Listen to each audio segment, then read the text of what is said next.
मेरे प्यारे दोस्तों, हमें ब्रह्मांड के बारे में कोई भी आइडिया नहीं है और इसी ब्रह्मांड में इतने सारे ग्रह मौजूद हैं जितना ज़मीन पर रेती के दाने नहीं हैं।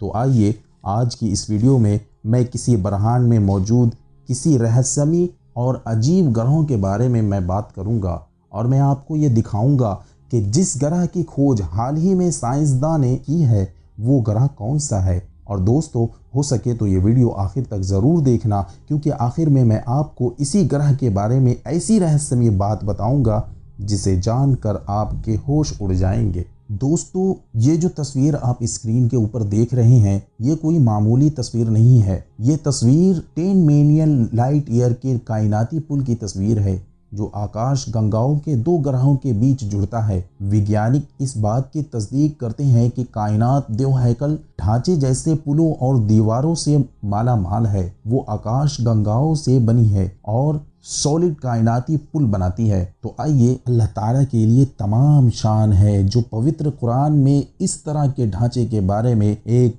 हैरत अंगेज इजहार के साथ बात करता है जो रकम चक्कर है। अल्लाह ताला पवित्र कुरान में इरशाद फरमाता है, हमने ही आसमानों में रकम की निशानियां मुतय्यन की और उन्हें देखने वालों के लिए खूबसूरत बनाया है। कुरान की आयत, वलक़द जअलना फ़िस्समाइ बुरूजन वज़य्यन्नाहा लिन्नाज़िरीन, और हमने बनाए हैं आसमान में बुर्ज और रौनक दी उसको देखने वालों की नज़र में। बेशक हमने आसमान में बड़े बड़े सितारे पैदा किए और देखने वालों के लिए आसमान को सितारों से आरास्ता किया, यानी संवारा है।